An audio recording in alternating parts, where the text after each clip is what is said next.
ఈ వారాహి చరిత్ర మీ ముందుకు తీసుకువచ్చినందుకు మా ఛానల్ని సబ్స్క్రైబ్ చేసి వారాహి దేవి అనుగ్రహం పొందండి. ఒకప్పుడు బండాసురుడు అనే రాక్షసుడు దేవతలందరినీ చాలా హింసించేవాడు. ఈ కష్టం భరించలేక దేవతలు శివుడి దగ్గరికి వెళ్లి సహాయం అడిగారు. శివుడు తన లోపలి శక్తిని బయటకు పుట్టించి బండాసురుని సంహరించమని ఆ శక్తికి ఆజ్ఞాపించాడు. ఆ శక్తి లలిత దేవిగా పుట్టింది.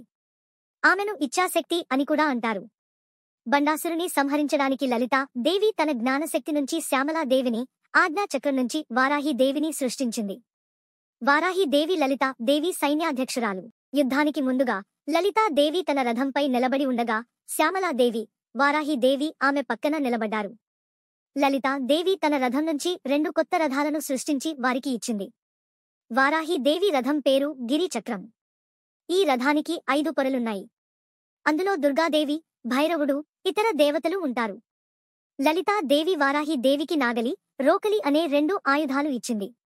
ఈ ఆయుధాలు ఆజ్ఞాచక్రం నుంచి వచ్చాయి కాబట్టి వారాహి దేవి ఆజ్ఞాచక్రేశ్వరి అని కూడా పిలువబడుతుంది.